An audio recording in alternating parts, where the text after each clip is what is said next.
Est-ce que tu as une compétence particulière qui t'a permis de t'affirmer? L'écriture.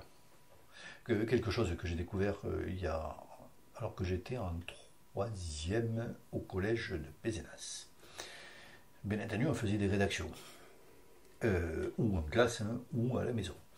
Je m'y prenais à chaque fois plus ou moins au dernier moment, avec le poil dans la main qui me caractérise, et j'écrivais des pages doubles, j'écrivais ce qui s'était passé le week-end, ou sur le thème, hein, justement, qui nous était donné par la prof. Je me souviens, c'était Madame Malavial. Et, et à chaque fois que cette prof nous rendait des copies, eh ben François Borel, il avait jamais en dessous de 15.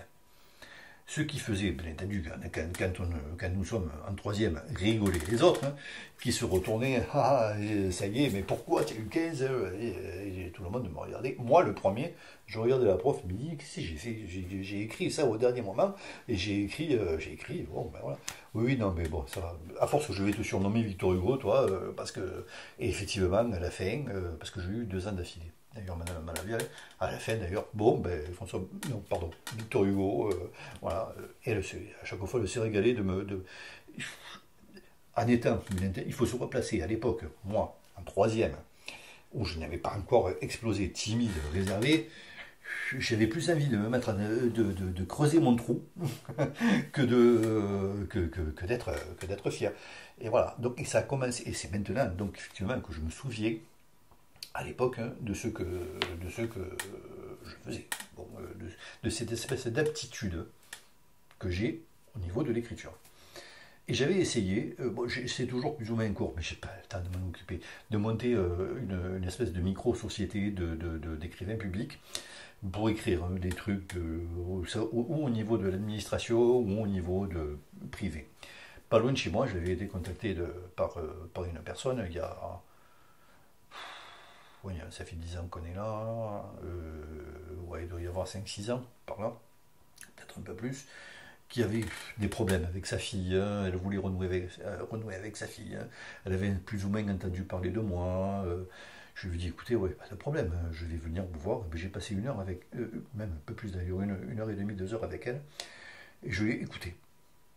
Je l'ai écoutée, cette dame me raconter son histoire, effectivement, et les problèmes qu'elle avait.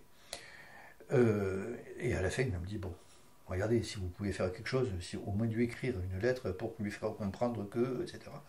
Je dis, ben écoutez, je vais voir, oui, peut-être, hein, je ne sais pas. De toute façon, je vous proposerai déjà un brouillon, et puis, et puis après, vous déciderez. De toute façon, c'est votre lettre, hein, c'est pas la mienne, mais je vais essayer. En fonction de ce que j'ai entendu, je vais essayer. Je suis rentré chez moi, et le surlendemain, je suis revenu, effectivement, la voir, cette dame. Hein. Elle a lu la lettre, hein, elle est tombée en larmes. Elle est tombée en larmes hein, en me disant, mais comment vous faites? Mais comment vous avez fait? Mais c'est ça. C'est ça. Et ça s'est reproduit plusieurs fois dans ma vie, effectivement, d'écrire ou pour des copains, ou professionnellement parlant, de prendre un stylo et un papier et d'écrire sur un thème, sur quelque chose. Et voilà, j'ai cette... alors, il y en a qui... alors, par contre, en bricolage, je suis nul de chez nul. Enfin, il y a plein de domaines dans lesquels je suis nul. Chacun son métier. Mais voilà, moi, c'est l'écriture. J'adore écrire. J'adore. Et puis, lorsque j'écris, des fois, j'ai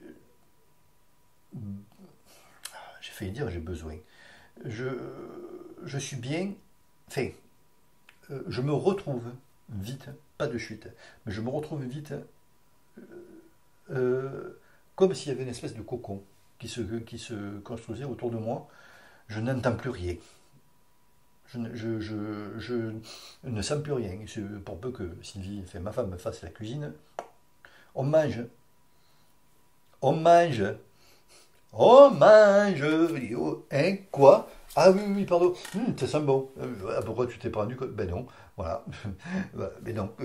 Voilà, mais après, je ressors très vite de mon truc. Je me plonge là-dedans. Voilà. Et bien entendu, comme la plupart de ceux qui font quelque chose, hein, que ce soit le menuisier qui construit un meuble ou le coiffeur qui coupe des cheveux, enfin bref, n'importe quel métier, Il y en a beaucoup qui sont comme ça, que lorsque je me relis, il y a la poubelle bleue recyclée qui est remplie de brouillons que j'ai pu jeter parce qu'elle me disait, ah, bon, non mais c'est nul, c'est pas ça que tu veux dire, non mais c'est nul. Voilà, et ma fille, hein, ou ma femme, hein, ou quelqu'un qui leur dit, mais pourquoi tu l'as jeté? Mais c'était bien, c'était bien. Je dis, oui, non, ça ne me plaît pas. Voilà. J'ai écrit d'ailleurs un bouquin, plus pour moi que pour le publier. Je l'ai publié d'ailleurs. Et je j'ai pas honte de dire que ça a été une fierté pour moi parce que pendant très longtemps tout le monde me disait que j'ai des qualités. Effectivement, j'ai des qualités, pardon, des aptitudes pour l'écriture. Et lorsqu'on me demande d'écrire quelque chose et de faire transparaître une certaine émotion ou d'expliquer quelque chose, tant au niveau administratif qu'au niveau personnel, j'y arrive. J'y arrive et j'y parviens. Je me suis dit, pourquoi pas écrire un bouquin. Et lorsque j'ai sur Internet envoyé mon manuscrit, tout le monde me disait, ouais, si tu as une réponse, peut-être, mais non, oui, mais il faut attendre, oulala, ça va être compliqué, etc. Et puis attends, oulala, ce sera au bout de 3 mois, 4 mois, 5 mois, si tu as une réponse, ne t'attends pas à mes miracles, etc. Au bout de 15 jours, j'avais demandé à 5 éditeurs de savoir s'ils voulaient bien publier mes lignes. J'ai reçu une réponse favorable au bout de 15 jours des 5 éditeurs qui voulaient absolument mon manuscrit, etc., etc. Ça a été une fierté pour moi et une espèce de confirmation de ce que tout le monde me disait. Et oui, effectivement, c'est ce qui a permis de m'affirmer. Voilà. Quel était le sujet, le titre et le sujet de ton roman? C'était pas un roman. De ton livre. De ton livre. Voilà, ce n'était pas un roman. Dis-moi de quoi il s'agit. Je l'ai intitulé Lettre A et 3 points de suspension. Et j'ai écrit des lettres aux chaussures, au tourisme de masse. J'ai écrit des lettres aux nuages, au premier nuage à gauche en sortant de chez moi, à l'homme de Cro-Magnon. J'ai écrit comme ça tout un tas de lettres à tous ceux qui pouvaient me passer par la tête. Mais je l'ai fait, alors là, quasiment d'un trait. Ça a duré une semaine, quoi, grosso modo. Allez, c'est bon, j'ai écrit. J'ai écrit comme si j'écrivais à quelqu'un. Voilà. Quand je vois un nuage, j'ai eu envie de lui écrire. Voilà. Je vois les chaussures de quelqu'un, j'ai envie de leur écrire. Voilà. Je vois le tourisme de masse, j'ai eu envie de leur écrire. J'ai eu envie d'écrire aux extrémismes, voilà, aux extrémistes, voilà, en les envoyant sur la planète Mars. Bon, voilà, j'ai écrit. Voilà. J'entends des coups de gueule dans certains titres que tu me dis et j'entends des odes à d'autres. Est-ce que c'est le cas? T'as les deux? C'est tout à fait le cas. Comme la plupart de ceux qui écrivent d'ailleurs. Comme la plupart de ceux qui peignent, comme la plupart de ceux qui exercent l'art. Il y a une forme forcément de colère.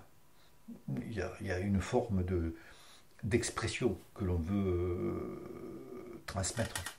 Oui, forcément. Forcément. Le but, oui, effectivement, premier étant de pousser mon coup de gueule. Oui, de pousser un coup de gueule. Mais qui. J'aimerais pouvoir, effectivement, c'est pour ça d'ailleurs que j'ai la poubelle bleue qui est remplie de brouillons qui ne me plaisent pas, parce que j'aimerais aller vraiment loin. Et j'aimerais arriver par le biais de ce que je sais faire, autrement dit écrire, à secouer les gens, à leur dire arrêtez vos conneries, mais réveillez-vous, quoi. Réveillez-vous et réveillez ce qui est en vous. Voilà. C'est pas, voilà, réalisez que c'est bon, quoi. Arrêtez de vous taper dessus, quoi. Voilà.